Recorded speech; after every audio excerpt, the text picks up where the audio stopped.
Okay, so before I start, any questions? Everyone, anyone started looking at the homework? No. Okay. Okay, so, well, final topic that we are going to cover in this course, and which is to look at time a little bit more carefully. So, if you recall, early on, pretty much the first module or so, we had talked about sort of how glitches may happen in signals. We had talked about occasionally along the way on how sort of signals propagate through an adder, so they have delays. So we had some exposure to physical time, but by and large, we have been ignoring this issue of how much time do these digital logic systems take. And then when we came to finite state machines, there is a sequencing, that is, something happens after something in a particular sequence, but we never worried about how much time they take. And then we had this notion of a clock edge, and magical things were happening at clock edge. Somehow the flip-flop was capturing its input, but I don't know if you ever sort of wondered about it, but at some level it was unsatisfactory, right? I mean, what can happen precisely at an edge? What if my signal was changing at the same time while I was changing things at the clock edge? So how do these things work out, and why do, like, for example, if I have two flip-flops back to back, why is it that when the clock tick comes, the output of one doesn't kind of propagate, input of flip-flop one does not propagate all the way through? So for example, let's imagine I had a situation like, let me insert a slide.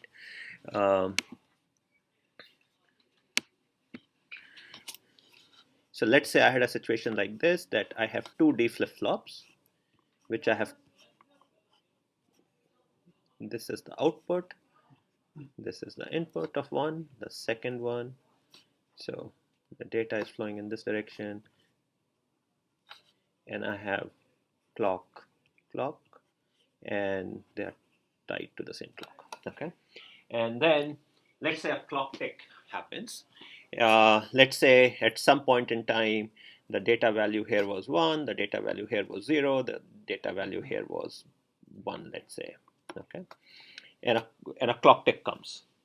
So after the clock tick, this 1 became 0, and this 0 became 1 when the clock tick happened. Why was it that the 1 out here, like, if right at the clock tick, why was it that the 1 here didn't go all the way out? Why did it that this 0 went out here and this 1 went out into this place? Any feeling of what might be happening under the hood? Like at the clock tick, this flip-flop is capturing a 1, and at the same time, this flip-flop is capturing the 0. Why is it not things are propagating through? Right. So these things are going to have some physical delay. So by the time this 1 makes its appearance at the output, this guy has already done its job. The second flip-flop has already done its job. So so if these flip-flops was truly 0 delay, then obviously bad things will happen, because right at the clock edge, this one will come out here, and then the clock edge is still there because it's 0 delay. Then this one would have sort of floated to the output of it.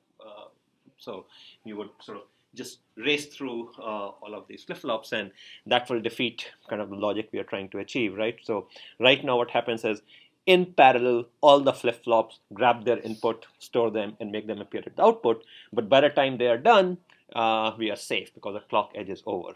So we made an implicit assumption thus far that, and a reasonable one at that these flip-flops have some delay, okay, so that the desired behavior was happening. Now, let's wonder a little bit further. Let's imagine that just when this clock edge was coming, the external world decided to, or whoever was driving it, decided to change this input 1. So this signal, let's imagine it changes precisely at the time the clock edge came. Right? So what do you think might happen? So let's say it decided to change from 1 to 0 right at the clock edge.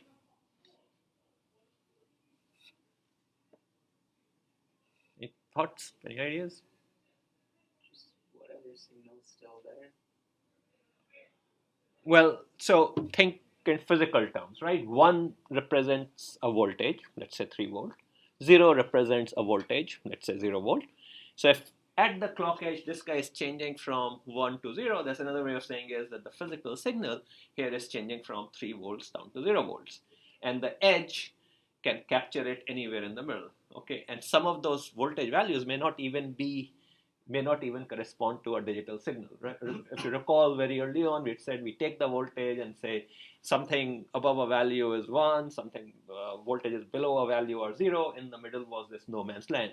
I may actually be stuck in that no man's land also. That's possible. Now let's think about the edge. Thus far, I've been drawing the edges as if they magically took 0 time. Do you think an edge can take 0 time? No. Why not? Can I change a voltage on a wire instantaneously from one voltage to another voltage? And why not? Electrons don't move infinitely fast. No, changing voltage does not require moving electrons. I don't need to have a current flowing to make that happen. It has to go from all the way from 1 pi to the next. Yeah, so if you go in an ideal circuit with no capacitance, no inductance and all, I could do it. But circuits have capacitance, right? These wires and all will have capacitance to the ground. And that translates into that changing voltage means I have to move charge. And that's where, so in an ideal circuit, I could do it, but it's this reality that if I have a capacitor from the wire out here or on the clock line, I will have some sort of a capacitance to the ground, and if I'm changing the voltage out here, that means moving charges around, and that's going to take time. So real life clock edges look something like this. And in fact, I think one of the previous problem set, I had some problem where the clocks were drawn like that. So edges are never, they take some time. Might be a fraction of a nanosecond or even shorter, but nevertheless some amount of time. So edges also last for certain duration. So actually, this data signal actually has a window of time during which, if it were to change, it might correspond to when the edge was happening. Okay, this real life edge, which takes some time to happen. So what we're going to do is talk about some of these issues, right? I mean, clearly, for things to work correctly, these real circuits will have to make sure that some of these implied assumptions we had, that the data is not changing at the time the edge is happening, and that the output of one flip-flop does not change too rapidly. Otherwise, so you could imagine a conceivable situation where now this kind of a clock edge is coming. So this flip-flop, if it was very fast, its output may change while the clock edge is still being seen by the next flip-flop, and now bad things can begin to happen. So too fast a flip-flop can cause us problem now. So let's dive into this to see how things work out. Okay. So one question that you can imagine asking is, how fast can a system run? Or another way of saying is, how fast can the clock be? If we've sort of drawn the clock signals as these kind of square waves, so there are kind of critical parameter for us in a clock is what's the clock period. So in normal circuits, clock period is fixed. That is, you don't change it dynamically. But again, first order, modern processors and all do let you change the clock frequency, but it happens on a slower time scale, like when you want to save power or something like that. You don't do it on like millisecond by millisecond or second by second basis. It happens at a slower time scale. So there's clock period, and that's inverse of that is what we call as a clock frequency. And then clocks may have a duty cycle which is not 50%. By that, what I mean is that during a period, it may not be the case that I am half the time 1 and half the time 0. It may be asymmetric, as shown out here. As you can see, it's high for a shorter period of time, and a longer period of time it's 0. In some circuits that can matter, but if we are only worried about edges, then it doesn't matter, because if interesting things are happening only at the edges, then all that matters to us is the edge to edge distance, and nothing in the middle. But again, there are some circuits where flip-flops, instead of being sensitive to edges, they're sensitive to the level. So these are flip-flops where data is captured when, let's say, clock is high. In that case, that issue may matter, but in this course, we have not looked at those kind of flip-flops, but Logisim does have them, for example. So one question is, how fast can the clock be? The other question is, will it run at any speed? Will it work correctly? So what I mean by that is actually how slow can the clock be? Or if I give you a circuit and kind of ask you a question, is there any clock speed it will work at? Okay. So these kind of questions sort of ultimately boil down to something about the delays of the gates, the delays which the flip-flops have, and how they kind of work out. So let's see. So if I look at a synchronous system, these kind of figures we have seen earlier also. So we have combinational logic. Combinational logic has some input coming in, some output going out, but the most important part for us for this. Can you turn off that? Yeah, I was trying to do it. Let's see, it's here maybe. Let's see. Nope. Okay, that helps. Yeah. Okay. It's better. Too dark. Oh, it's too dark. Okay. Okay. So, this kind of diagram we have seen repeatedly. So what's happening out here? At every clock tick, we take the current state, we take the input, and then we compute a new output, and we compute a next state. And then by the time the next clock tick comes, our assumption is that next state is ready. Okay, so intuitively you can see that if my combinational logic is too slow, then next state may not be ready before the next clock tick comes. Okay, so next state, so at the clock edge, all the flip-flops in the state register, they grab the value on the next state, and then they update themselves, and then after flip-flops also have delays, so after some time the current state will be updated, and then that current state together with the inputs, and for now imagine that inputs also change at the same time at the clock tick, the effect of them will flow through this combinational logic, and then it will appear at the output, and it will appear at the next state. So, so combination logics have delays as well as the flip-flops. So when the clock tick comes, it's not as if the output of the flip-flop changes immediately, but output will change after a certain period of time. And so let's see what might happen in a circuit. So this is a counter, n-bit counter. So there's a n-bit register out here, and then we have this multiplexer where I can either, when I'm resetting the counter, I will make reset to be high, so then 0 will flow through. At other times reset is low, in which case at every clock tick I'm taking the count output of the register and then adding 1 to it and go through the mux, and then that's the next state. So the delay, which is from the output of the flip-flops through this pathway going all the way back to the next state, is really the delay through this +1 circuit and the delay through the multiplexer. So if I were to look at what might be happening at in terms of a timing diagram, then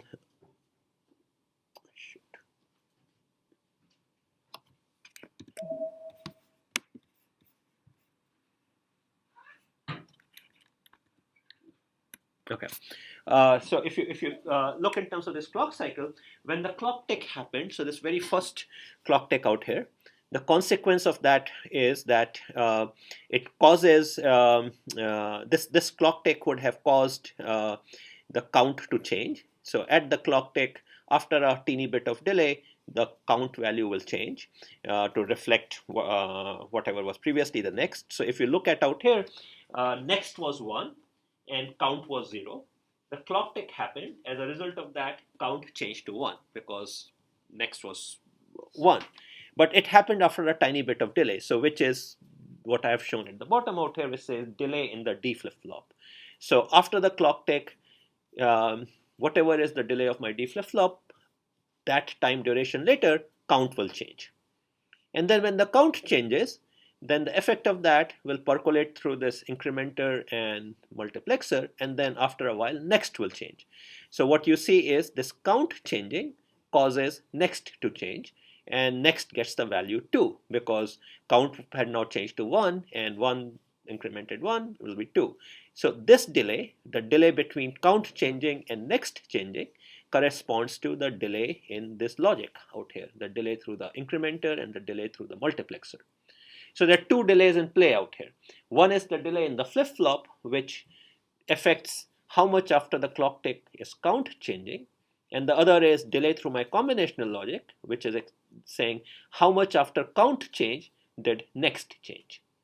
And therefore, one could say that next changes as much as after the clock tick, as much as the delay of the flip-flop plus the delay of all my combinational logic. So if I were to draw a path from the output of the flip-flop and look through this loop and coming back to the input of the flip-flop, I add up all those delays, then the next state changes after that amount of delay.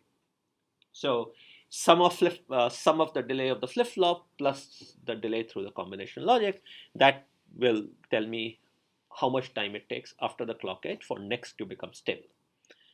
Now, unfortunately, in this picture, one thing which is a little bit not very clear is the fact that count and next are multi-bit signals, right? I've drawn them as n bits.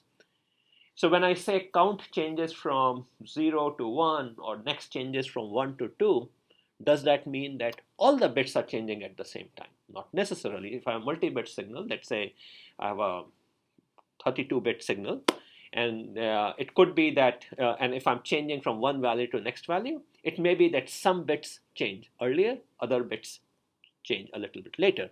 So let's imagine if next was 2 bits, then initially its value was 0, 1, and then after it changed, that value became 1, 0. Now it's possible that, so initial value was 0, 1, so MSB was 0, LSB was 1. And then I'm going to change it to 1, 0.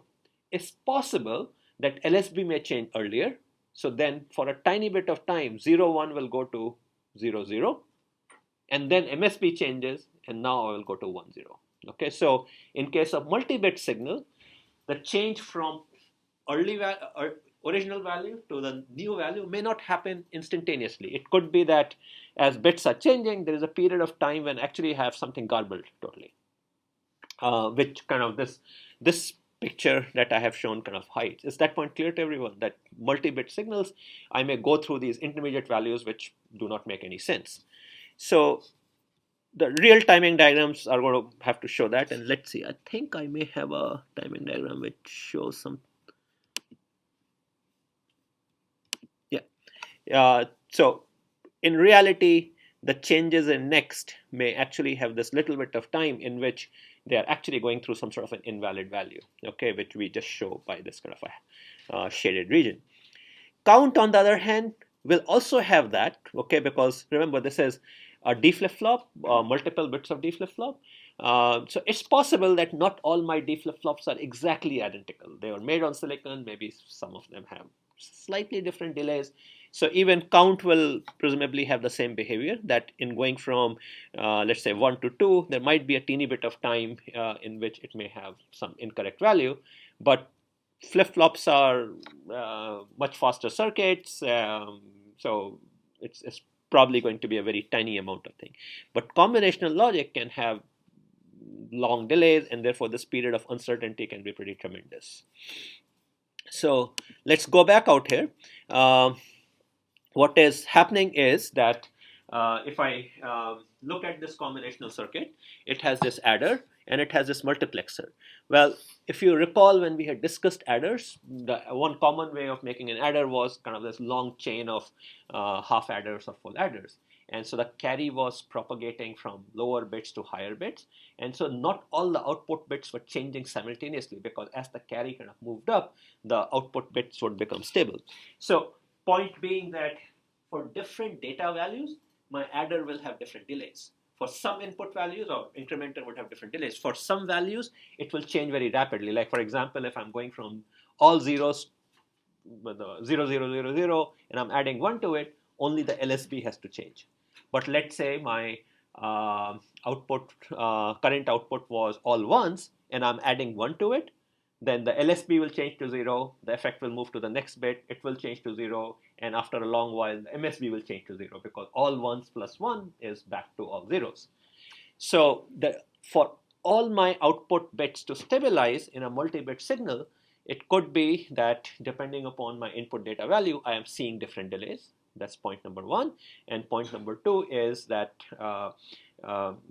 different bits may stabilize at different times. Okay, so two issues that I'm bringing out here, that delays can depend on input value. Okay, and the second thing is different bits of a multi-bit signal may see different delays.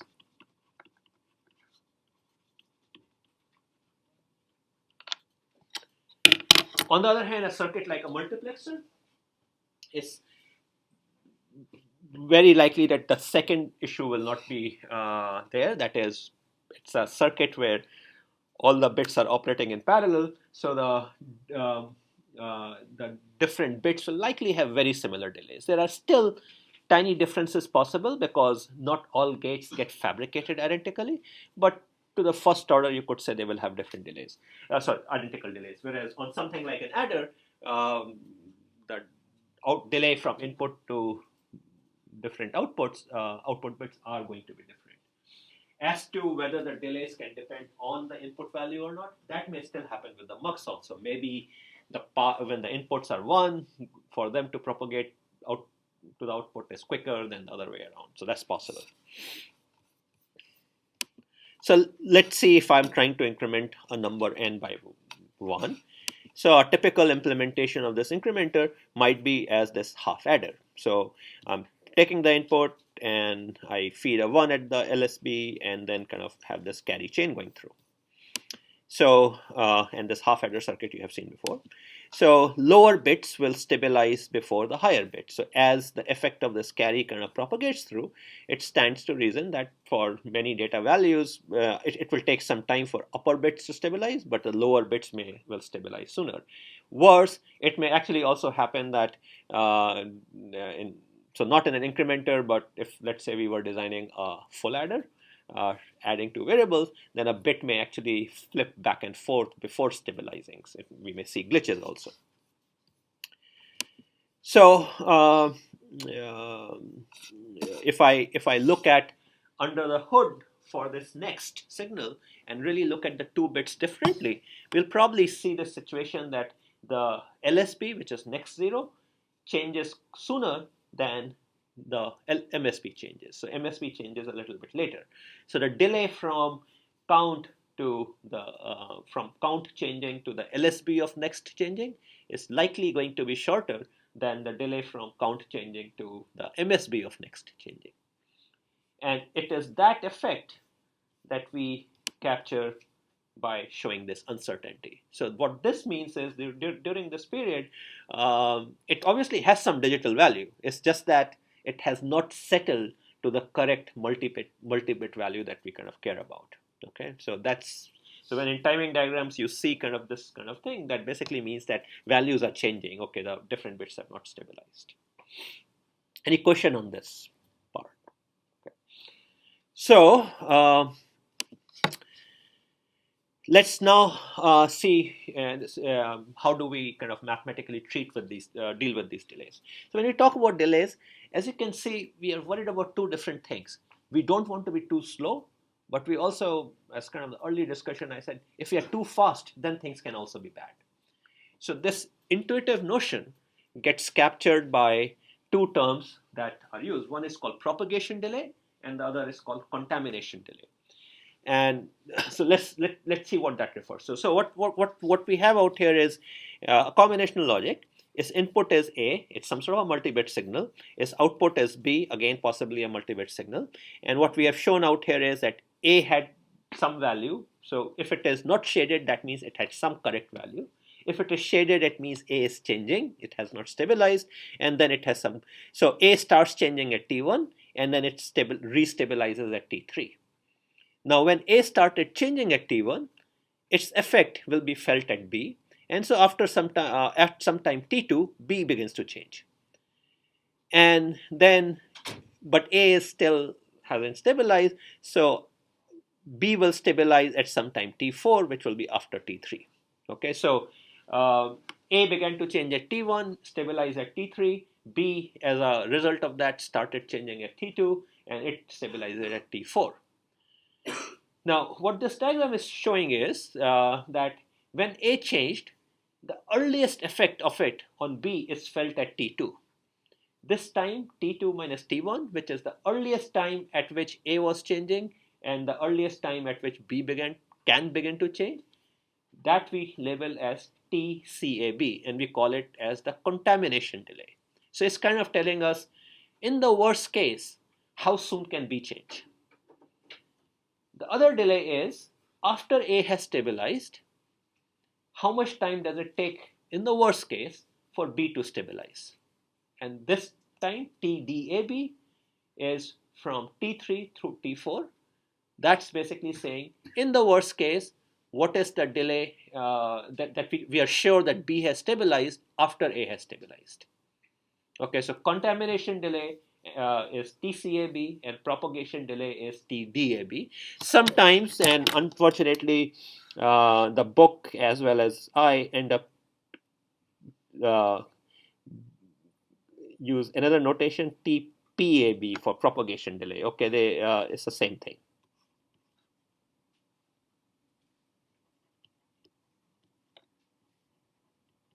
So if you see TPAB or TDAB, they are both referring to propagation delay. So propagation delay is time from the last input change until the last output change. So I'm looking at a multi-bit signal, and sort of the last time one of the bits of input change to the last time one of the bits of the output changes, what that time is, that's the propagation delay. Or another way of saying is the time from which input became stable to the time at which output became stable. Whereas contamination delay is time from the first input change to the time from the first output change. It's basically saying from the point input became contaminated, that is one of the bits began to change, to the time output becomes contaminated. So that's the contamination delay. It's just any questions on this? Contamination delay is often kind of a trickier concept, but we'll see why it kind of plays out. So one is basically telling how soon, the other is basically saying what's the latest. Okay. One important point to remember is, and let me shoot.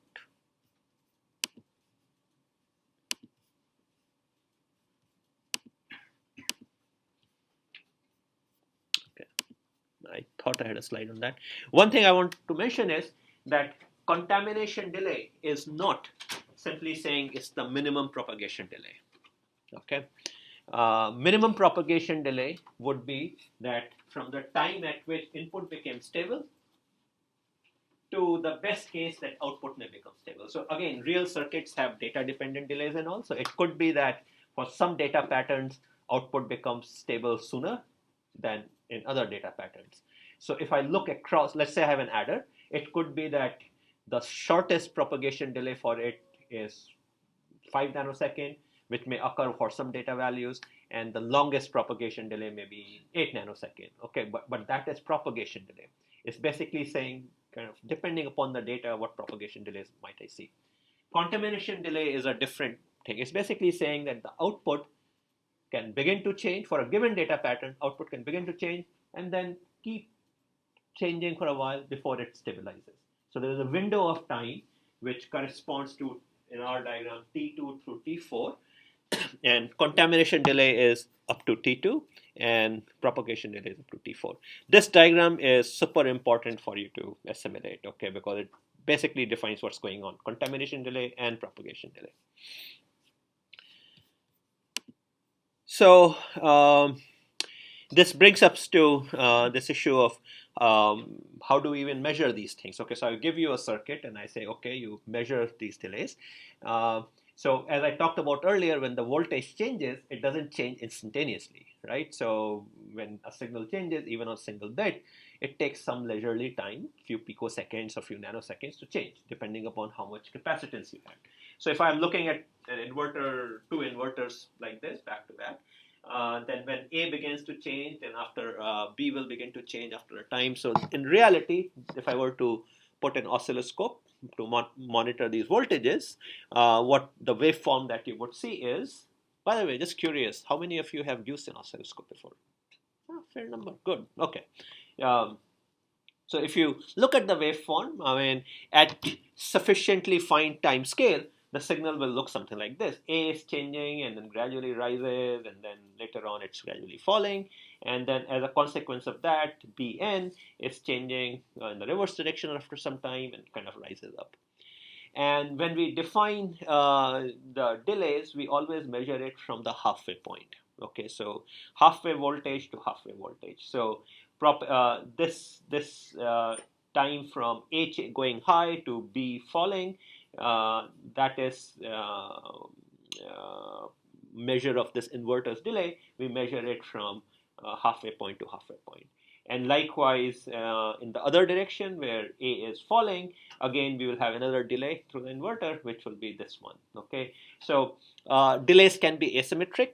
So as you, again, they can depend upon the input value. So you can see that for the inverter, the delay when input is changing from 0 to 1 and the delay when input is changing from 1 to 0 may in general be different, and therefore they are noted as propagation delay for falling versus propagation delay for rising. Okay, and that concept, generally speaking, is applicable to any circuit. If I give you an adder, potentially you can have different delays for different input values. It's just that for adders, the number of possible input values are so huge. If I give you a 32-bit adder, then I have total of 64 input bits.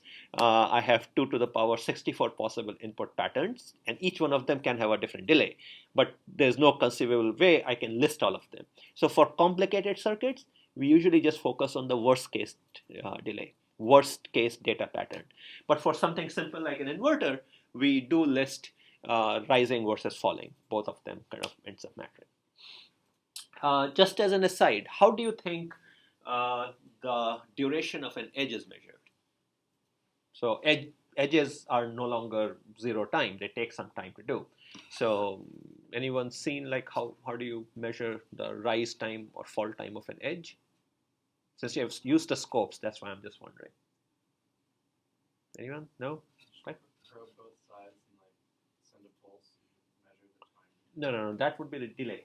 So if you look at this signal out here, okay, this part, the rising part of A, okay, clearly it takes A was 0 and eventually became 1, but it took some time to do it. How much time do we? So this edge is actually not a vertical edge, it's a leisurely rising edge. My question is, how much is the rise time of this edge itself? How is that measured? So the convention is from 10% to 90%. So we begin to say that A began to rise when it hit the 10% point, and it stabilized when it reached the 90% point. So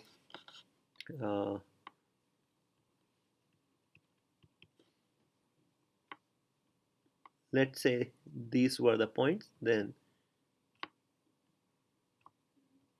this duration would be the rise time of edge. And likewise for the falling time. So they're measured from 10% to 90% point or vice versa. So delay is measured from, so propagation delay, that is, or delays between two signals. So the delay between A and B, changes on A, changes to B, they are measured at 50% point.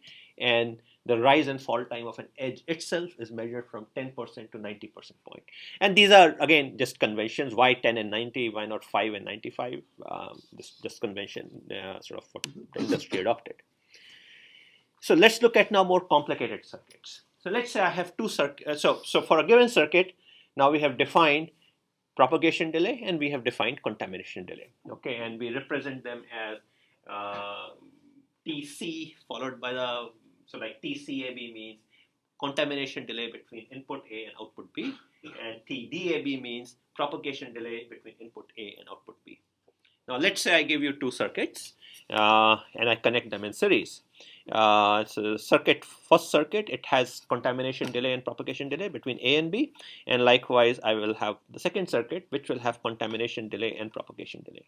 And now let's go back to the definitions, right? I mean, so contamination delay means from the point input began to change, what's the earliest time output can begin to change.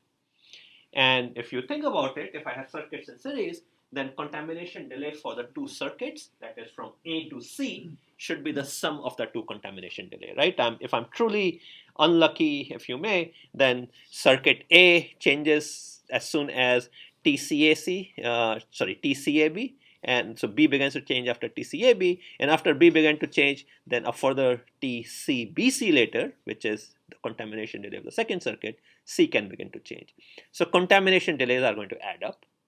And likewise, propagation delays are going to add up. In the worst case, B can change as much as TDAB after A stabilized, and then C will take another TDBC to stabilize. So they are going to both add up.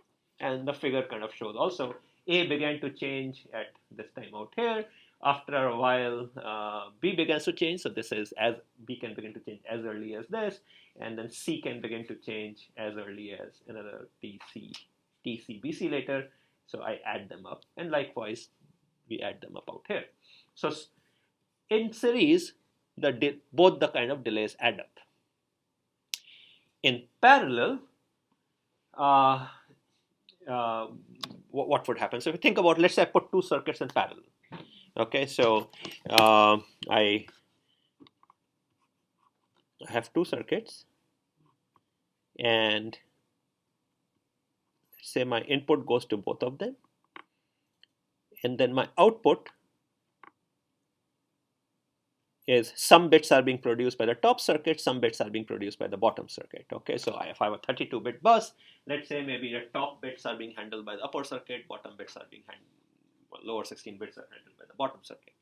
And now if you think about what would be the contamination delay, well, the contamination delay for the overall circuit is going to be whichever one of these two had the lower contamination delay, right? That makes sense? Whichever is faster is effectively felt out there. And whereas propagation delay is going to be whichever one has the highest propagation delay, because propagation delay we worry about what's the latest it can stabilize. Contamination delay we worry about what's the earliest it can begin to change. So contamination delay is therefore the minimum,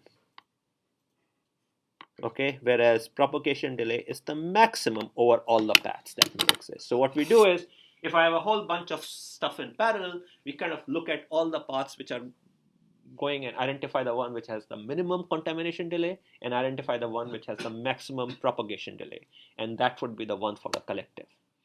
And if now I have rules for series, I have the rule for parallel, I give you a complicated assembly of circuits, you can always by applying the series and parallel rules, you can always come up with contamination delay and propagation delay for the entire circuit.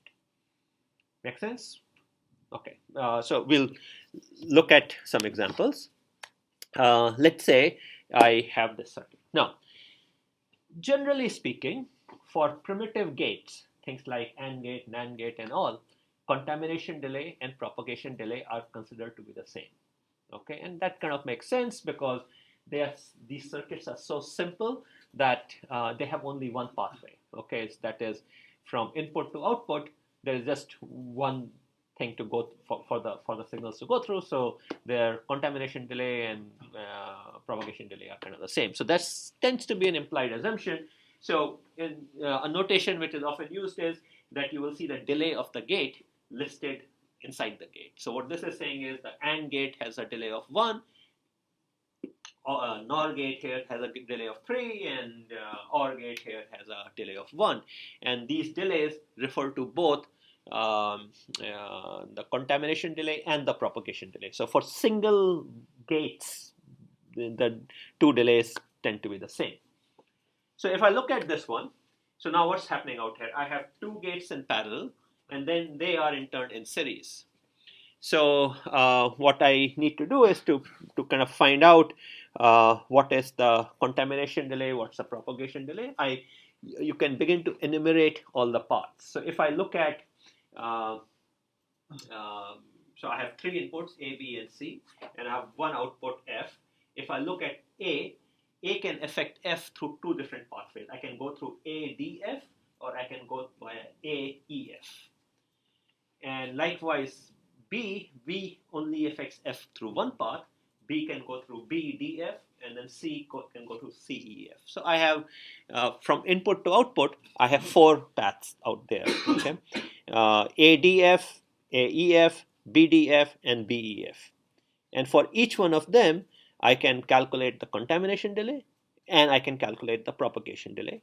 And then I take the minimum contamination delay, and I take the maximum propagation delay. And in this case, since we are starting with primitive gates, their contamination and propagation delays are the same. So what that basically means is that for the overall circuit, the contamination delay is the fastest path, and the propagation delay is the slowest path, right? Because individual elements.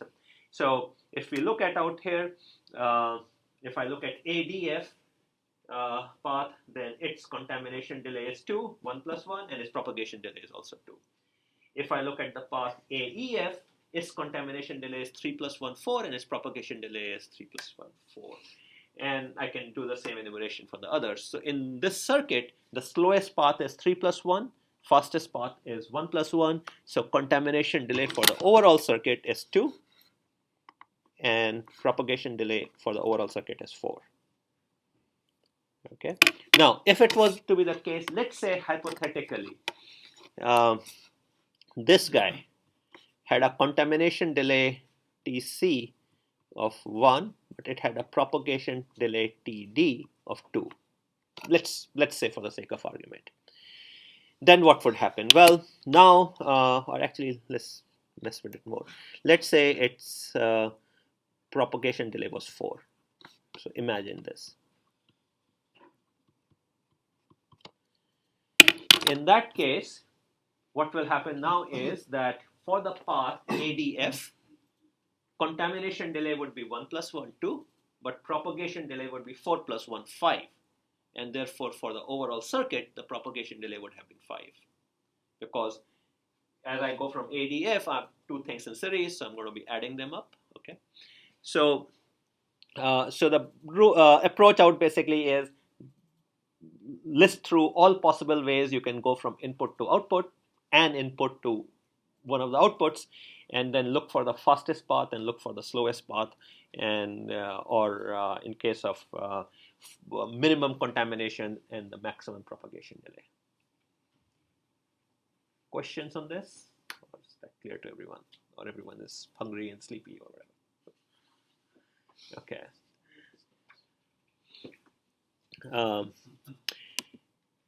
So let's look at this one.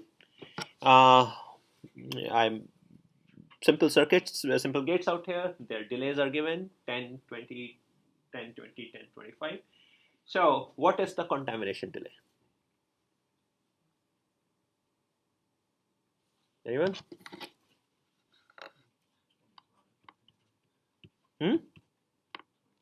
25, right? So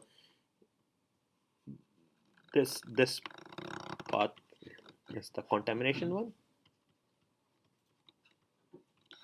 What is the propagation delay?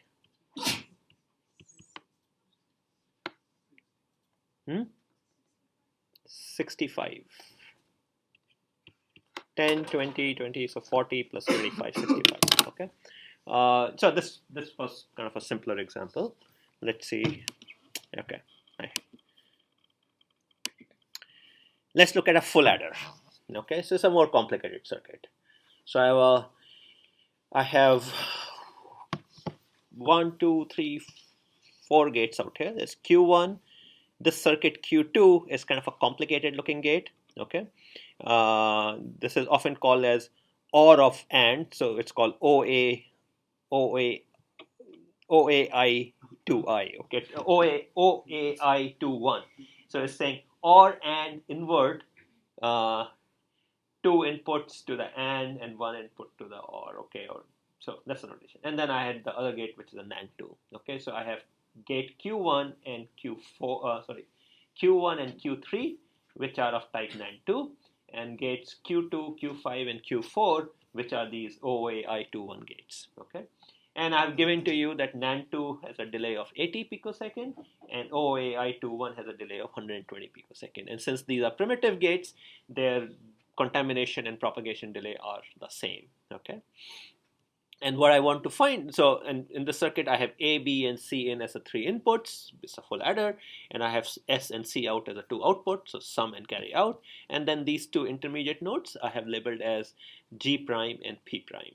Okay, and our goal is to find what is the propagation delay from A to S, what's the contamination delay from A to S, what's the propagation delay from C to S, and what is the contamination delay from C to C. Okay, and see, A and B are sort of symmetric in the sense that it would be reasonable to expect that whatever is the contamination delay from A to one of the outputs, it would be the same for B because they are identically connected. So we don't need to worry about B, only about A. C is connected differently, so I have to worry about C. And generally speaking, when you have bunch of inputs and bunch of outputs, between every pair of input and output, you can define contamination delay and propagation delay. So let's try to work this guy out. So let's say I'm interested in T delay from A to S. So how many paths do you see between A and S?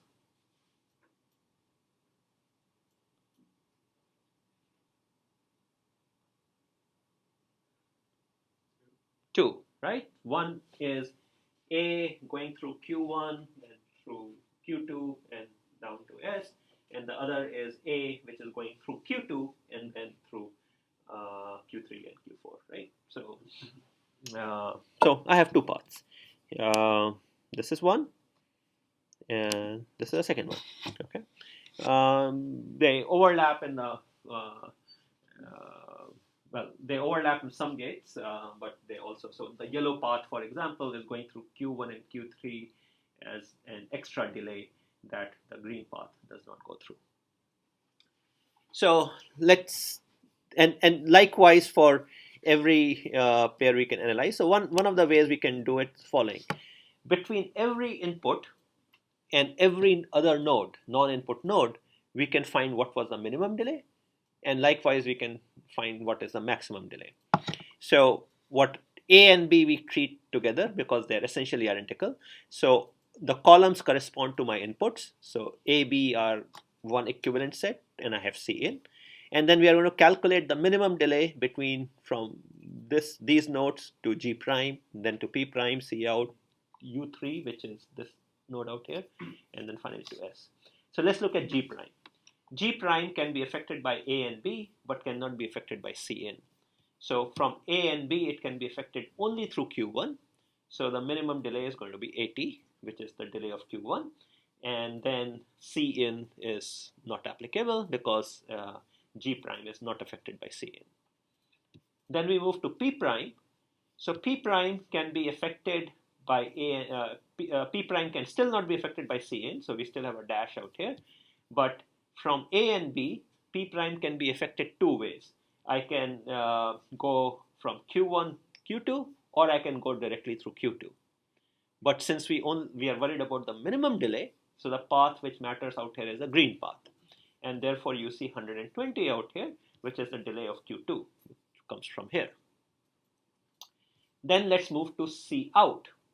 So I'm worried, so if I look at C out, well, C out can be affected by A and B either through the G prime or through P prime. So if I look at this one, the minimum delay is going to happen when I go through Q1 followed by Q5, because the path which is Q2 through Q5 is going to be longer. So it's going to be Q1 plus Q5, that's going to be 80 plus 120, which is why you see C out has a minimum delay of 200 if we start from A or B. If we start from C in, then C in goes through Q5 to C out, so the minimum delay is 120. Then I move to U3. U3 can be affected by A and B only through the yellow path, and therefore it is going to be Q3 plus Q2 plus Q1, which is going to be 80 plus 80. Hang on a sec. Yeah, 80. Okay, I'm sorry. It will it actually there's a path which is missing out here. So it will go through A. So A will start through Q2 and go through Q3. So the shortest path between U3 and A goes from Q2 and Q3. So that's 80 plus 120, which we get 200. From carry in, U3 can be impacted only through Q3. So you see an 80 out here. And then finally for sum, you'll see it adds up to 240 and 120. So that's the minimum. I can make the same table for maximum delays. Let's look at, I'll not walk through everything, but let's look at TC out from AB to C out. So from A or B to C out, the maximum delay is going to happen when I go through Q2 and Q5, which is, so A goes through Q2 and then A goes through Q5. That is going to be, did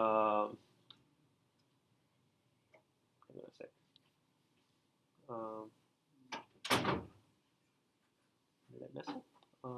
No, I'm sorry. The maximum delay is going to be go through Q1, then go through Q2, so I reach P prime, and then I go through Q5 to C out. So it's going to be delay of Q1 plus delay of Q2 plus delay of Q5, and that's going to be 80 plus 120 plus 120, which is 320 out here.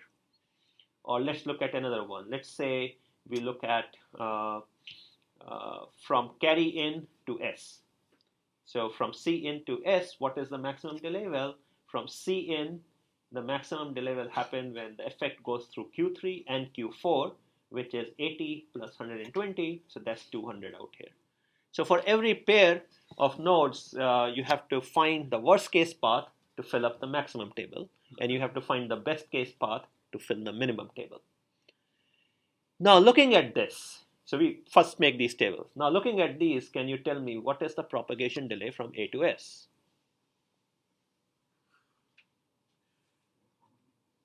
Hmm? 400, okay. What's the contamination delay from A to S?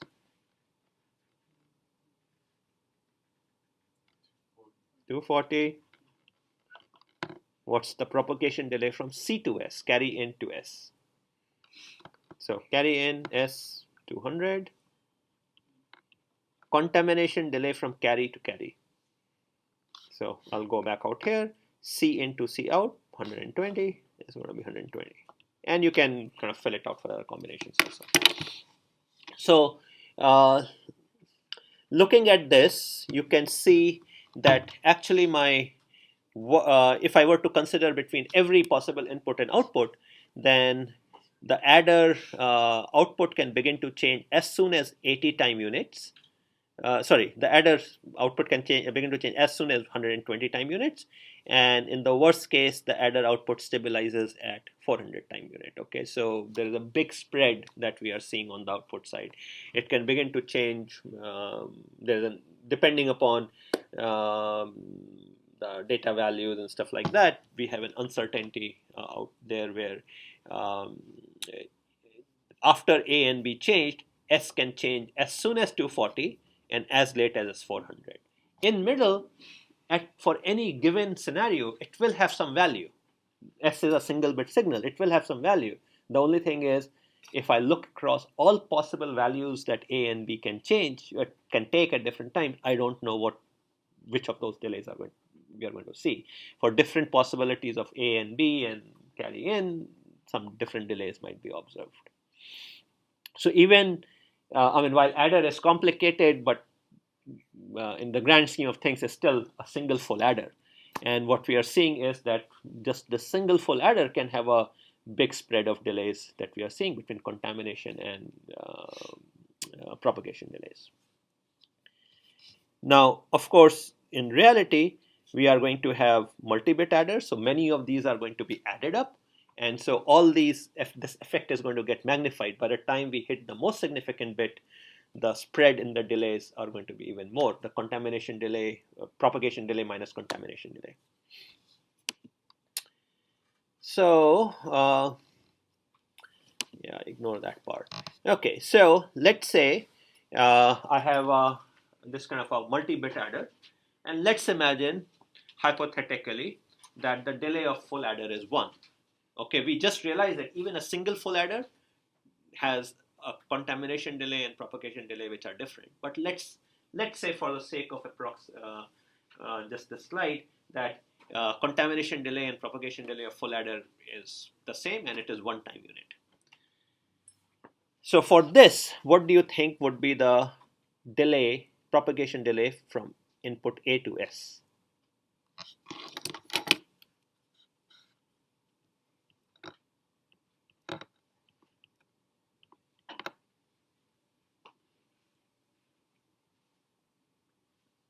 So propagation delay is the worst case delay between one of the bits of A changing and one of the bits of S changing, between A stabilizing and S stabilizing. Okay, so let's say at some point A became stable. Until before that, any of the bits of A might be changing. What's the latest? All the bits of sum would have stabilized. And what's the contamination delay between A and S? 1. What's the propagation delay from C to S? And kind of same logic. What is propagation contamination delay from C in to C out? N. Okay. Now let's say hypothetically full adder. Let's say its contamination was 1 and propagation was 2. Okay. Now let's work it out. So what? So this was this case, but now I want to work out for this case. So what would be the propagation delay if for an individual adder contamination was 1 and propagation was 2? Hmm? 2n. Contamination 1, right? And again, propagation 2n, contamination n. Okay. So again, faced with any of these circuits, you can kind of calculate. Again, look at the best case, worst case, minimum for contamination, and maximum for propagation. So points to remember: contamination delay is not the same as the minimum delay. Okay, minimum delay, contamination delay is the minimum amount of time for an input signal changing to the output signal changing. Minimum delay, on the other hand, would mean it's the minimum amount of time from when input signal changed to a correct value, stabilized, to the output signal stabilizing at a correct value. So in circuits where the propagation delay itself is data dependent, then for some input values, I may see a shorter propagation delay, and for others, I may see a larger propagation delay. So there can be a spread there. So contamination and minimum propagation delay are different things. So contamination basically, again, is what's the earliest I need to worry about the output getting affected. And propagation basically says at what time I can be definite that output is correct now. Okay.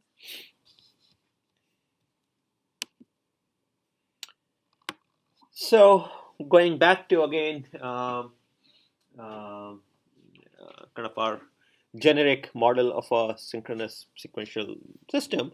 So again, sort of state register, next state, out, which then a clock edge affects the current value of the state, and I have this combinational logic, and this combinational logic is going to have some contamination delay, and this combinational logic is going to have some propagation delay.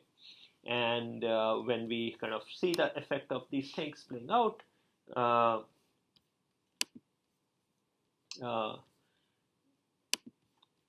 so when we see the effect of these things playing out, so at every clock edge, what will happen is that next state can begin to change after the contamination delay and will certainly stabilize after the propagation delay. That's the interpretation that we will attach to these guys.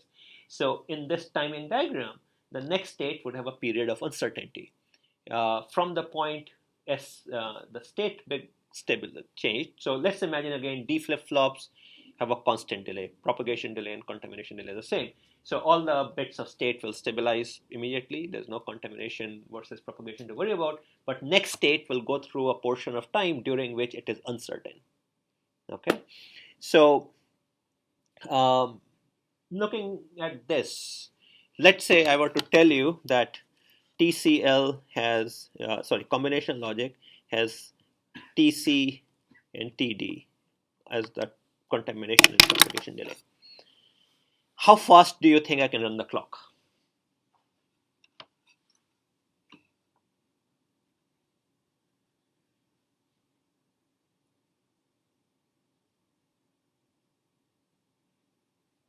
So clock edge came, state changed. When can the next clock edge come? TC plus TD is one answer there.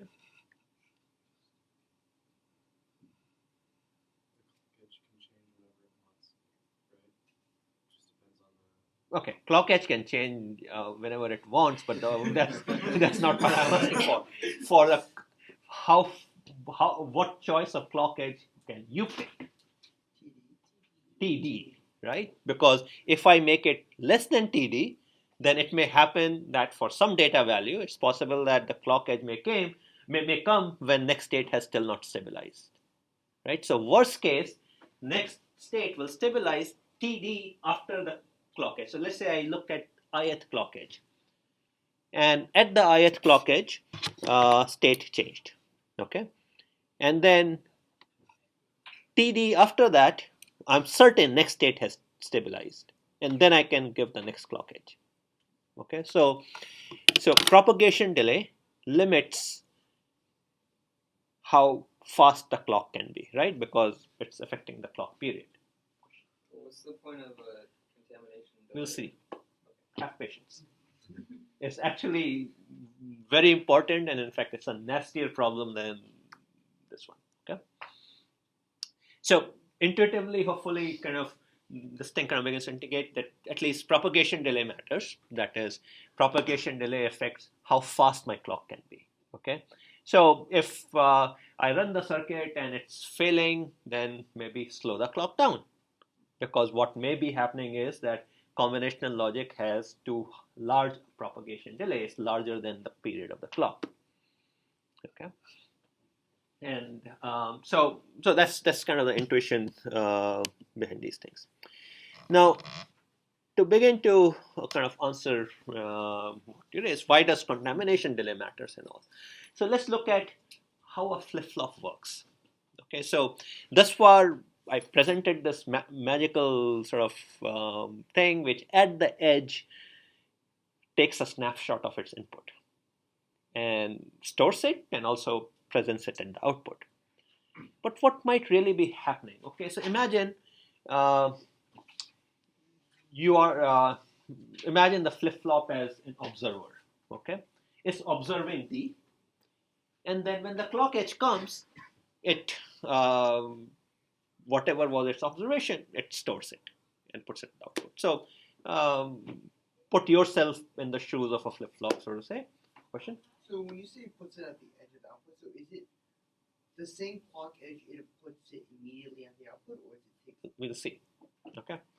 Yeah, it will have some delay. It's a physical system. Okay.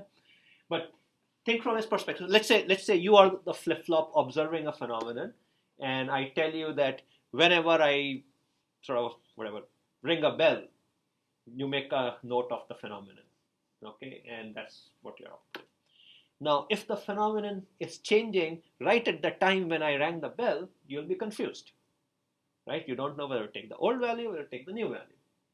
So for you to be effective at this task I gave you, that I rang the bell, take the observation and output it, it stands to reason that things should be stable before the bell rang and should remain stable after the bell rang, because if they're changing during that time when the bell rang, then you will have a problem. And remember, again, as we saw earlier, the edges themselves have some duration to them, right? So the bell is not an instantaneous thing.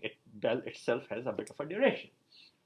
So what's happening now is that I would, for the flip-flop to be able to do its job effectively, deep down, the signal it is seeing, at D, should be stable for some time before the clock edge and for some time after the clock edge. And that's a fundamental requirement for it to work. If the signal is changing around the clock edge, too close to the clock edge, then I may capture the signal while it is transitioning from one voltage to another voltage, and then that may not even be a digital value. Okay, in fact, that can lead your flip-flop to get some gunk value, totally like noise and all. There's something called metastability failure, which basically means that I'm sampling a signal when it was changing, and therefore it was neither 0 nor 1, and then from that point on my flip-flop's output will also become something bogus. So for flip-flop to work correctly, the signal, the data input for the flip-flop must be stable for some time before the clock edge and for some time after the clock edge. And these times are called as setup time, TS, and hold time, TH. So TS says that for flip-flop to work correctly, the data should have been set up at least TS before the clock edge. And the whole time says that for flip-flop to do its job correctly, data should be stable for at least T sub H after the clock edge. So this window of time, clock edge minus TS through clock edge plus TH, is when the data is not allowed to change. So whatever phenomenon I'm observing, it better be stable. Because if it is not stable, then my observation may be ambiguous, and ambiguous in a very nasty sense. It's not simply that if I was observing D, and let's say D was a single bit signal, and let's say it was changing from 0 to 1, it would not be that, okay, I will give you a 0 or a 1. It may be that I will give you I'll fail in the sense that I may capture the voltage when it was something in the middle where it's not neither 0 nor 1. So things would still be okay if when I'm making the observation, it's either the old value or the new value. But actually, when this timing requirement is violated, it may be neither. It may be some analog value in the middle. It may not be a valid digital value. So this kind of failure is pretty nasty. So we have to design our systems to make sure that signals are stable sometime before the clock edge, and they remain stable sometime after the clock edge.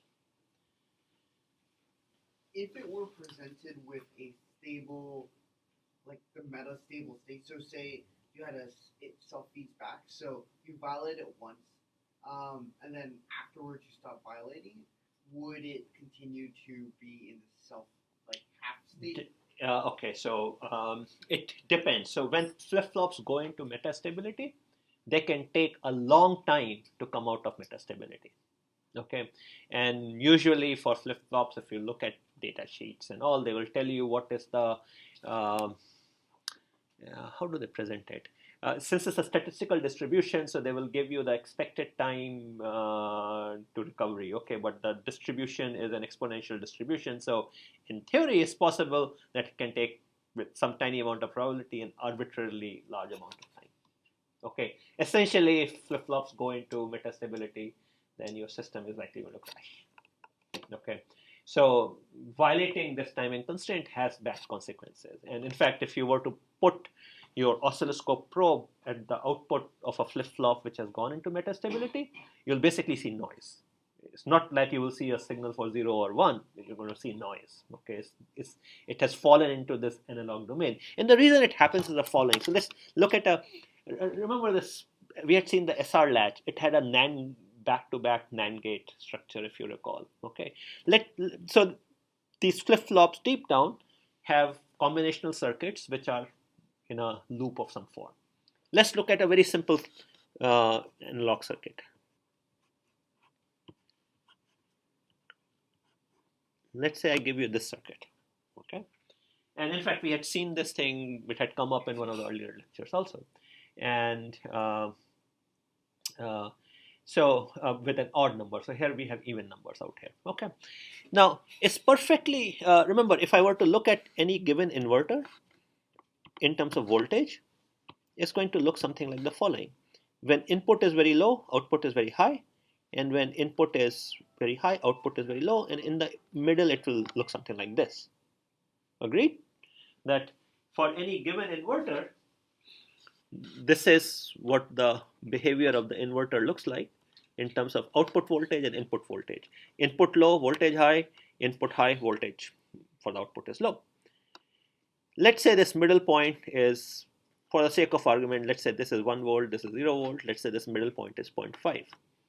It's perfectly possible that my circuit may get stuck where this guy is 0.5 and this guy is 0.5.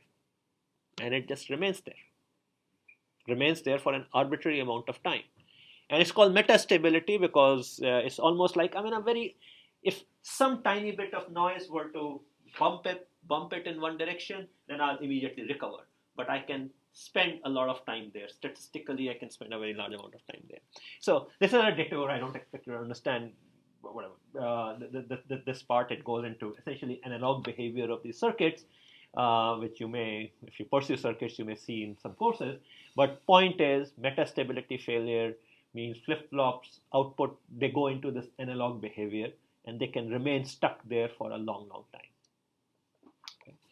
So back to our kind of main point out here, which is for flip-flops to work correctly, the data input should remain stable in a window around the clock edge. I'll warn you about one thing, that sometimes, and it will even in the homework problems, what you might see is that the setup and hold time sometimes may be negative. So let's say I give you a negative setup time. Okay, so let's take an example firstly.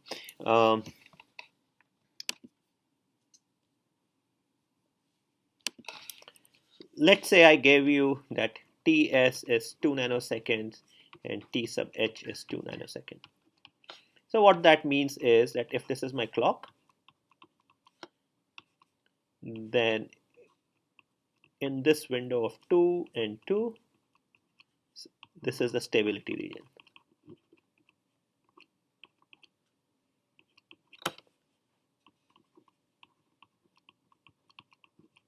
These should be stable. But sometimes you would see that flip-flops are given negative numbers as this thing. So you might see something like the following. Ts is equal to minus 2 nanosecond.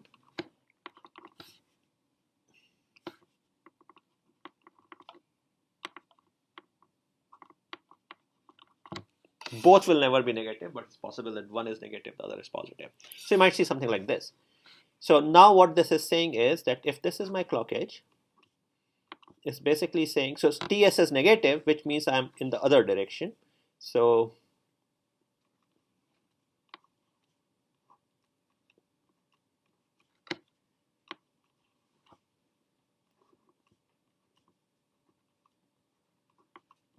it's basically saying that the data should be stable in this region.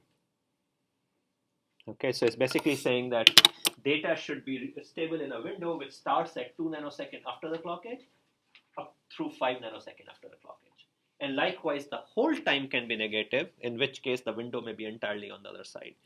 And why this may happen is because sometimes these flip-flops are part of a more complicated circuitry. So there might be some additional delay on the data line or the clock line. Okay, so that may kind of cause this effect. But if you just think in the following sense, that if I give you a setup time and a hold time, then from the data should remain stable from clock edge minus TS through clock edge plus TH. So the way to interpret this thing is that T clock minus TS through T clock plus TH, where this is my stability window.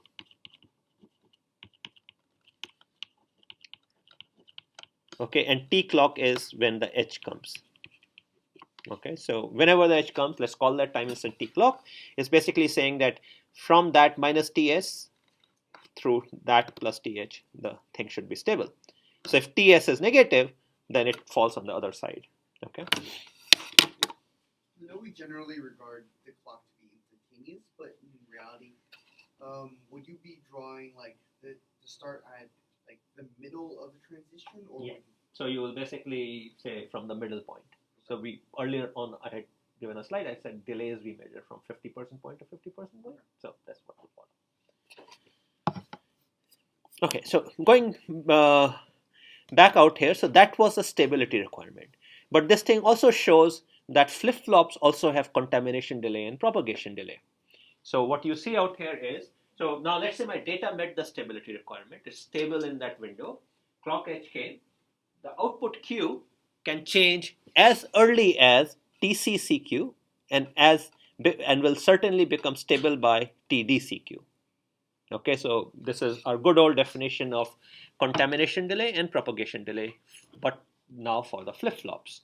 So clock tick comes and the output can change as soon as this time and as late as this time. Okay, so this is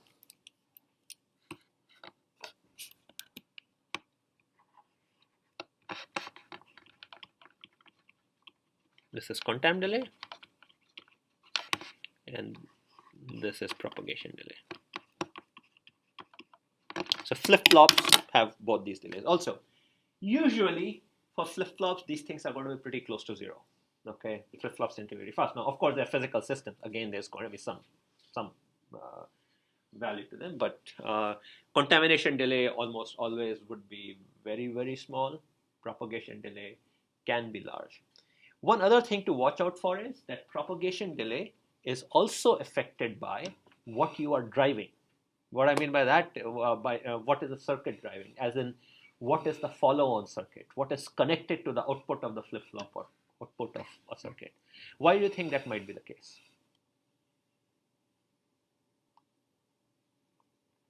So let's say I have a AND gate, and what I'm basically saying is that its delay, propagation delay, depends upon what the output of this AND gate is feeding into. So if your output has like very high capacitance, then it would take some time to charge it up. So if I have so think of a gate. Gate is like a current source. Okay, it's supplying some current. If whatever I'm driving has a huge capacitance, then for the same current, it will take me a longer time for the voltage to rise. If on the other hand, what I'm driving has a very small capacitance, then it will rise much more quickly, because for voltage to rise, the capacitor has to charge up. Back to your high school physics. So intuitively what it means is that if I have a gate and I'm driving just one gate on the output, versus I have a gate and its output is feeding into hundreds of gates, then the latter case, the delay will go up. So in reality, when propagation delay numbers are given, they will also say something about what is the assumed value of the load on them. So usually for electronic circuits, the delays are specified at some standard value. They might say 15 picofarad or 50 picofarad. So when you look at the delay number, it's important to also look at for what capacitance. Okay, and if your given circuit has a higher capacitance, then the delay is going to be different. So lower capacitance delay is going to be different. If you're lucky, the data sheet may actually give you a graph. It may say, or a formula which may basically plug in the capacitance number and you get the delay. Okay. Usually, sort of these delay numbers are going to be the form some constant plus some other constant multiplied by the capacitance. Okay, so it's kind of a simple linear formula. So just wanted to mention that it's not as if you can take this gate and drive hundreds of other gates and still expect the same delay. The delay is going to depends upon what you're driving, and therefore is going to be affected by it. So what's happening is the flip-flop is sampling its input at the rising edge, and it updates the output with the sampled value. Okay, so my analogy where you're observing a phenomenon, and at the edge you observe, you're supposed to make a note of the state of the phenomenon, in this case state of the data, and then kind of output that. For correct sampling, input must be stable for the time, for some time in this particular time window, and that time window is defined by the sample, by the setup time Ts and by the hold time Th. Okay. Oh, by the way, I think I have never I should just write it down. So Ts is called setup time, and Th is called hold time. Okay. Output may change as soon as TCCQ after the clock edge, and no later than TDCQ after the clock edge. Okay, so this basically tells me something about the data. Where you say before and after, is that just a general place, or? Yeah, so I guess I don't. Maybe if TS is negative, then before really means magnitude of TS after in that case. Okay, so it's a sign implied out there. And as you might imagine, it's not possible for both TS and TH to be negative, because that would basically mean a null window. Okay, so if one is negative, other is positive, that's possible, but both negative and both positive are possible, but both negative are not possible, because TH, clock edge plus TH must be after clock edge plus TS. The window is always going to have a non-zero value.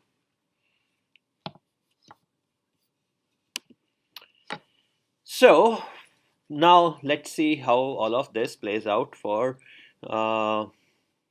timing constraints on a finite state machine.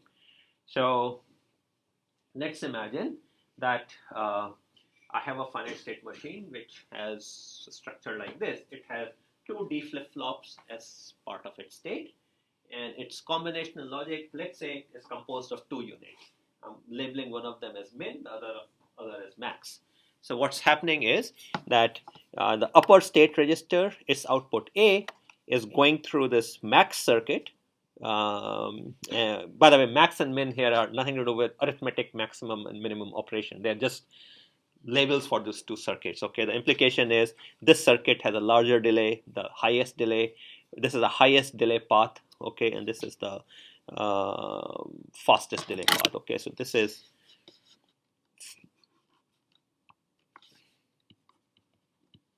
the fast path through my combinational logic, and this is the slow path. Okay, so A goes through this max, feeds to this flip-flop, lower state thing, and then C, which is the output of the lower flip-flop, goes through min and feeds to this guy. Okay, so question out here is, what constraints must be met for the FSM to work correctly? So working correctly means that for both the flip-flops, the setup and hold time should be met. Okay, so what I mean by that is that, let's say a clock tick comes. After the clock tick, A and C will change, and then their effects are going to ultimately be felt at B and D, and we have to make sure that both setup and hold time are met. So let's work through this. So this is the logic path with the minimum delay. This is the logic path with the maximum delay, and okay, messed up animation. Okay, so let's look at what might be happening. So one possibility is something like the following. Focus on the top state bit. So from the clock edge, when the clock edge comes, and for now, let's assume that the clock arrives at the same time at the two flip-flops. Okay, even that may not be true in real circuits because clock is traveling over wires. But let's imagine, for the sake of argument, that the clock arrives at the same time at the two flip-flops. A particular edge, if you were to observe, would be at the same time. So when the clock edge arrives, after Q will get contaminated after some time, and then Q will become stable after some further time. Then that signal is traveling, is going to the max. Again, this guy again has some contamination delay and some propagation delay, and then it will be presented at D, and then at the next clock tick, I have to make sure that this guy has become stable. So the worst case situation for us would be that from the clock tick, what's the worst case time A becomes stable? And then we go through the maximum delay through our combination logic. And then I should be ready enough before the next clock tick. And the enough before the next clock tick means the setup time before the clock tick. Right? So if I were to look at my circuit out here, at this clock tick, at the first clock tick, after some time A will change, and after some time A will stabilize. So that's the TDCQ element which you see out here. Then after some further time, B will stabilize. Okay. After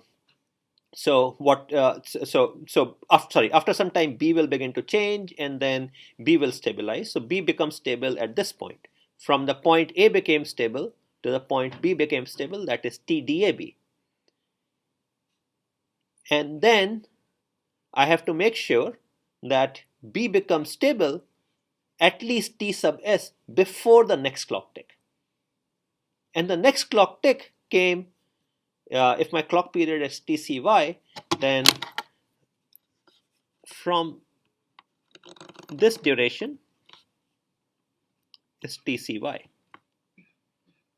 So TCY minus TS must be greater than TDCQ plus TD max, right?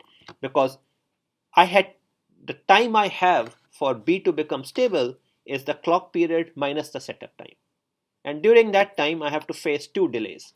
One is the delay of the source flip-flop, which is upper one, that's TDCQ, plus TD max, which is the worst case path which I'm seeing out here. So, and this equation, as you can see, is the same version out here. Okay, so it's basically giving me a constraint, that is the clock period must be greater than the delay through the flip-flop plus the propagation delay through the combinational logic plus the setup time. So what is this telling us? This is telling us the minimum clock period, or another way of saying it is telling us the fastest clock speed. Right? If I start increasing the frequency of the clock, then TCY will go down, and at some stage it will violate this inequality. So setup time affects how fast I can operate a circuit. If setup time is too large, then my circuit will have to be operated slowly at a slower clock rate. Any questions on this one? So again, setup time affects the, okay, what if setup time is negative? Is it good or bad? Remember, I talked about setup time can be negative. It's good, right? Because the right-hand side goes down, so my clock period can actually be lower. Okay, so negative setup time is good, but remember, I'm still dealing with a time window. So setup time comes at the cost of increase in hold. A negative setup time would push the hold time further out, so the hold time will go up, and we'll see shortly that what hold time does for us. Okay, and actually going back to the question earlier, is contamination delay of any good? We'll see why contamination delay matters very shortly. So thus far we have seen propagation delay and setup time come together, and they affect the clock speed. Okay, so when we basically say that, okay, a processor can operate at whatever 2 gigahertz, it's basically saying that somewhere in the circuit there exists a path like this where from the output of one flip-flop to the input of some other flip-flop, as I add up the delays and the setup times, they add up to whatever 1 over 2 gigahertz for a 2 gigahertz processor. Now, in reality, circuits have lots of complications. The delays depend upon temperature. They depend upon other factors. Like I said, what they are driving, for example, how much load they are driving. So circuit delays are not just a single number. They are complicated things. Also, circuits are manufactured on a process which is essentially a chemical process deep down. So when you make transistors, you have to deposit sort of certain chemicals, and there can be variations in the way you are making them. So like you're drawing the transistors there of certain width, you're depositing molecules of some material, and depending upon how many ions you deposited, changes in chemical concentration, changes in the geometry, the same transistor manufactured in copy number 1 of a processor and copy number 2 of the processor may differ slightly, okay? And if they differ slightly, the delays may differ. So if I buy 100 copies of the same part, same Intel processor, identical part number and all, and I measure their delays, they're probably going to be different, okay? There's going to be a spread, statistical spread. So the delays are not like a magical fixed known number. So when Intel says it's 2 gigahertz processor, what they're really telling you is that when we manufacture these parts with very high confidence, it is going to meet the 2 gigahertz speed at a certain temperature. So there are all these qualifiers, and if it doesn't meet the 2 gigahertz speed, it fails. Then you are going to return the processor. Now, of course, before shipping the processor to you, they test it, so they make sure it does work at 2 gigahertz. If it doesn't work at 2 gigahertz, they will relabel it and they'll call it 1.5 gigahertz processor. So when you see that these processors, whatever a particular part number, you can kind of buy them at different speeds. All that is happening is they're manufacturing them and they're testing them, and they basically say, you know, this part came out functional at 2 gigahertz, I'm going to ship it that way. This part came out functional only at 1.5, I'm going to sell it 1.5. So there's a spread. When they make these processors, you look at what frequencies they'll be able to operate at. There is going to be a sweet spot where kind of most processors work, but there's going to be a tail on either side. The ones which are lucky that they are working at 3.5 gigahertz, there are going to be fewer of them. They're going to sell at a premium, very high price. The ones which are working at a slower speed, they want to move them out, so they're going to discount them very heavily. Okay, but it's actually deep down, it's the same processor design. It's just sort of the spread that you are seeing. Yeah. How far can the spread be, like possibly? Quite a bit. And in fact, what's beginning to happen is that the spread is increasing as the technology is shrinking. Okay, and the reason is the following. Let's imagine 10 years ago, we made transistors and the transistor made use of 100 atoms. And let's say your manufacturing process can dictate the geometry and all so that the error is 1 atom. Okay, so a 1 atom error, and let's assume the error translates into delay directly. So 1 out of 100 is a 1% variation from what you designed to what you manufactured. Now when 10 years later, we have shrunk it down and my transistors are made of 5 atoms, but I still have the same uncertainty of 1 atom, then 1 out of 5 is now suddenly 20%. So the spread is growing up and up and up. Yeah. And so this is called the so-called variability problem. That is, when I'm manufacturing a part, it has a high degree of variability in what you designed versus what you are getting. Okay, and this is ignoring the effect of temperature that comes on top of it. I'm operating this processor at room temperature versus in cold versus in a very hot ambient condition. The delay is going to differ. And there is a third aspect also, and it's called aging. So believe it or not, your semiconductor devices age. What that means is that over time, their delay changes. As you use them more, as the transistors are flipped more, over time, they degrade. So what happens is that sort of there is an initial break-in period, and then the delay remains stable, and then after a number of uses, the delay is going to begin to degrade. The transistor may even fail. So it kind of sounds like your car and all, right? There's a break-in period, it's kind of stable, and then kind of, okay, transistors, I mean, we have this idealized view because they kind of work, but people who design them and all, they go through a lot of pains to hide this stuff from us, okay? But reality is there. Now, it leads to some very interesting effects. So let's imagine you are a company designing a chip for a mobile phone versus you are designing a chip for the desktop computer or a server. When would you worry more about aging? Desktop, because their replacement life cycle is more. On the mobile side, everyone replaces the phones within whatever 2-3 years. So I have to worry less about the aging, right? Where would you worry more about ambient conditions? The phone, because it's not operating in a controlled temperature environment and all, right? So all these, so your intended market affects kind of to what degree kind of these things kind of play out also. So, and they kind of make use of these capabilities and these kind of the target market and what flexibility that kind of it ends up offering. Okay, so that's the story on setup time. What? If you had like a mobile processor and like a bunch of different parts, and one part only worked at like a very slow clock rate, would you divide your clock speed? You can. Is that like a normal thing? You certainly can. So what will happen is that you're operating the two at different clock speeds, and then you will need to have an interface which lets them do it. So in fact, the current design assignment, when I was saying that the two have different clocks, okay, in reality, so currently in the assignment I said the two have same frequency.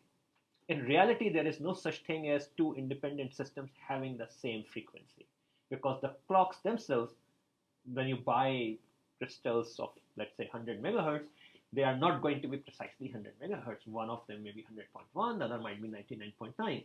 So you cannot even make an assumption of, okay, my frequencies are the same. So in that assignment would be much more complicated if I were to say frequencies are different. Okay. But that's how it is in real life. Okay, so there are ways to kind of cope with these things also. Okay, so now let's look at the other constraint which occurs, and this is the contamination delay part. So now let's imagine following. So let's say I'm going to worry about the minimum path. So clock edge comes, the lower flip flop. C changes. C can change as quickly as TCCQ, right? That's the contamination delay. So from the clock edge to the point that output C is getting contaminated is as little as TCCQ. And then I go through this fast path. This is a short path, TC min.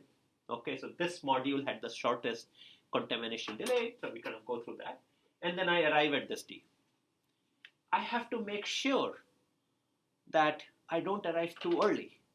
That is, this delay must be greater than the whole time, because if TCCQ plus TC min is too little, then I'm still within the hold period of the current clock edge. And then this flip-flop is going to violate its hold time. Seen diagrammatically, let's say I have a clock edge. Then as soon as TCCQ, after the clock edge, C becomes contaminated. And then once C becomes contaminated, as soon a further TCCD later, D becomes contaminated. And if D becomes contaminated, I have to make sure that the point of time where D is becoming contaminated is more than the whole time, because if it is less than the whole time, then I have violated the whole time requirement for the upper flip-flop. So what this says is TH is less than TCCQ plus TC min. Okay. So if violated, now if you look on this one, there is nothing to do with the clock, right? There is clock period does not enter into this picture at all. So TCCQ is a property of my circuit. TC min is a property of my circuit. TH is property of my circuit. There is no, these things are going to be decided at design time. So if I have a circuit where this thing is being violated, it's not like I can change my clock to do anything about it. Okay, I'm kind of stuck with this. This is so called a hold time bug. And what do you think can we do about it? So let's say you design a circuit and you are seeing a hold time violation.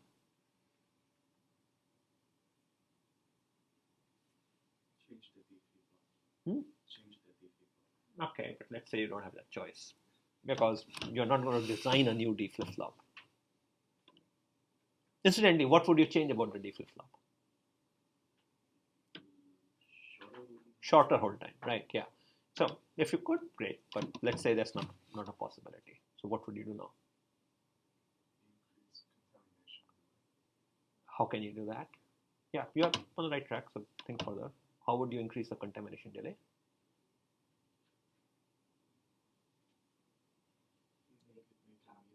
Make the buffer. You add additional delay artificially. Put buffer here, right? You just slow down the circuit, right? That will so you just have to put in additional delay. But this is a pretty nasty problem, okay? If you kind of think about it, because you have, before you ship your chip for manufacturing, you have to be sure that the hold time is not going to get violated at any temperature that your chip is supposed to operate at, okay? And detecting hold time violations is not easy, okay? And by the way, you cannot do this kind of stuff using Logisync type tools and all, okay? You need much more sophisticated tools kind of work with this thing. So unfortunately, this is a problem which is a nasty problem. It's nasty because unlike the previous one, where Intel could basically say, okay, fine, it's not working at 2 gigahertz, I'm going to sell it at 1.5 gigahertz. It cannot do that out here. If it's hold time violation, it's there. It's not something that you can sell the part at for any rating at all. Okay. So that's why contamination delays are important, because we need them to analyze whether a circuit, whether a system would meet this particular constraint, the hold time constraint. Okay, so let's see. I guess. Huh? Which problem is more typical? Like in the cases of like trying to overclock chips and you start seeing problems. Is it typically hold time constraint or is it going to be more? Okay, so when you overclock chip, what do you think happens? Which problem will come? It melts. Huh? It melts. Yeah, but that's a different story. Okay, it melts. Yeah, it can melt. It can melt because it's consuming more power at higher clock frequencies. But let's say it didn't melt. Let's say it started giving you errors. Okay, in fact, most of the time you will see they work like, firstly you overclock. So those of you who don't know overclocking. Anyone knows what's overclocking in front of? You buy a part which is rated at 3 gigahertz when you try to run it at 4 gigahertz, and there is a whole industry of people out there who cool them, put Freon or whatever, and all kind of make things happen. Point is that quite possibly they'll keep working, because when Intel sells you this part, they want to make sure that you are not going to come back and return, because that would be a logistical nightmare. So there is enough gap built into these devices, which is what overclocking industry sort of exploits. And then you have these counterfeit part and all, which basically relabel the part at a higher frequency. Okay, so not a good thing to do because the margin has gone down. But when you are overclocking, is it the hold time constraint which will get violated, or is it the setup time constraint? Setup, right? Because hold time has nothing to do with my clock. It's purely a design property, right? Whereas this guy does. Now, one could argue, could I do something about hold time? Well, let's do anything. Let's say I increase the temperature of the chip. What happens? Delays go up, and therefore this thing can get violated. Which is why overclocking, people also cool stuff and all, okay? Because that helps the delay. What about out here? Well, if I operate the chip at if the chip temperature goes up, then the contamination delays are going to increase, and if you are and maybe if you're lucky, the whole time will not, and then that can maybe solve the problem. So you kind of operate the chip at a very high level, but no one would do that. It would kind of insane strategy. But you could, in theory, imagine these kind of games that maybe your chip will, when operated at a lower temperature, begins to exhibit hold time violation. So what companies have to make sure is that when they're shipping a chip across all temperatures, across all variations in manufacturing, and across the entire aging, all these constraints are met. And if any time these are violated, then you have at the very least an unhappy customer. But in the worst case, it could be the chip controlling the brakes of your car. Okay, you don't want that. So these violations are tricky before chips are shipped out. They're kind of tested and tested and tested to make sure they're working. Okay, so let's pick this thread up on Monday.